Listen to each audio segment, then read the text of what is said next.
Nimeni on Markku Pietikäinen. Olen 50-vuotias vanhempi rajavartija Kuhmosta. Olen päättänyt ryhtyä sitoutumattomaksi SDP:n ehdokkaaksi Kuhmon kaupungin valtuustoon. Pääasiallisen työni olen aloittanut Rajavartiolaitoksessa vuonna 1981.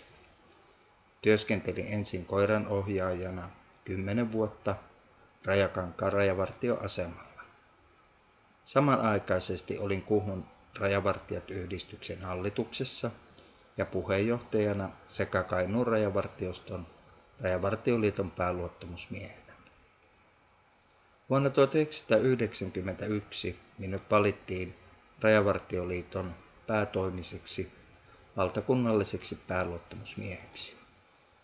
Tätä työtä tein Helsingissä tähän kevääseen saakka, jolloin luovuin tehtävästä 2 liiton, Rajavartioliiton ja Merivartioliiton yhdentyessä Rajaturvallisuusunioniksi.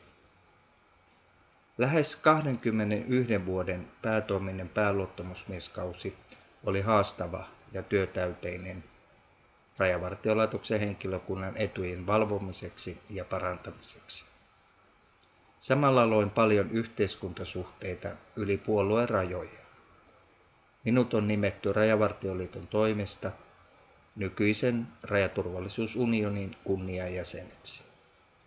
Toimin nykyisin Rajaturvallisuusunionin johdon tukena. Luonto on sydäntäni lähellä. Mieliharrastukseni ovat kalastus, kuvaaminen, musiikki ja kuntoliikunta, jota teen liian vähän. Uusin harrastus on Pietikäisten sukuseurassa, jonka hallituksen jäsen olen. Vaikka olen syntyperäinen kuhmolainen, on veressä pieni tippa savolaisuutta.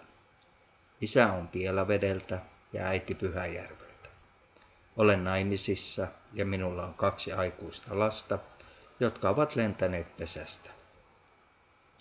Nyt on aika kääntää lehteä ja ottaa uusia haasteita kunnallispolitiikassa. Elämäntyöni on ollut neuvottelemista ja ihmisten asioiden hoitamista. Sitä haluan jatkaa. Valtuustoon pääseminen edellyttää tukea ja tukijoita. Tule sinä tukijoukkooni ja äänestä minut kaupungin valtuustoon.